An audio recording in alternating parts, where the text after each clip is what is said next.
ನಮಸ್ಕಾರ ವೀಕ್ಷಕರಿಗೆ, ND plus ವಾರ್ತೆಗೆ ಸ್ವಾಗತ. ತಾಟಗೇರಾ ಕ್ರಾಸ್ ಬಳಿ ಭೀಕರ ಅಪಘಾತ. ಬೊಲೆರೋ ಡಿಕ್ಕಿಗೆ ಮಹಿಳೆ ಸಾವು. ಹಿಟ್ ಅಂಡ್ ರನ್ ಆರೋಪಿ 1 ಗಂಟೆಯಲ್ಲೇ ಪೊಲೀಸರ ಬಲೆಗೆ. ದಾಂಡೇಲಿ ಹಳಿಯಾಳ್ ರಾಜ್ಯ ಹೆದ್ದಾರಿಯ ತಾಟಗೇರಾ ಕ್ರಾಸ್ ಸಮೀಪ ನಡೆದ ಹಿಟ್ ಅಂಡ್ ರನ್ ಅಪಘಾತದಲ್ಲಿ ಬಡ್ಕಾನ್ ಶಿರಾಡ ಗ್ರಾಮದ 50 ವರ್ಷದ ಪಾರ್ವತಿ ಶಂಕರ್ ಕಾಂಬ್ರೇಕರ್ ಅವರು ಮೃತಪಟ್ಟಿದ್ದಾರೆ.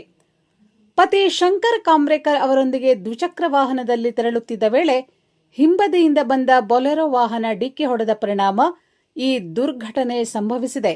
ಪರಾರಿಯಾಗಿದ್ದ ಬೊಲೆರೋ ವಾಹನವನ್ನು ದಾಂಡೇಲಿ ಗ್ರಾಮೀಣ ಠಾಣೆ ಪೊಲೀಸರು 1 ಗಂಟೆಯೊಳಗೆ ಪತ್ತೆ ಹಚ್ಚಿ ವಶಕ್ಕೆ ಪಡೆದಿದ್ದಾರೆ. ಪ್ರಕರಣ ದಾಖಲಿಸಿಕೊಂಡು ತನಿಖೆ ಮುಂದುವರೆದಿದೆ. ಇಂತಹ ಸ್ಥಳೀಯ ಸುದ್ದಿಗಳಿಗಾಗಿ ನಮ್ಮ ಚಾನೆಲ್ ಅನ್ನು ಸಬ್ಸ್ಕ್ರೈಬ್ ಮಾಡಿ, ವಿಡಿಯೋಗೆ ಲೈಕ್ ಮಾಡಿ ಮತ್ತು ಶೇರ್ ಮಾಡಿ.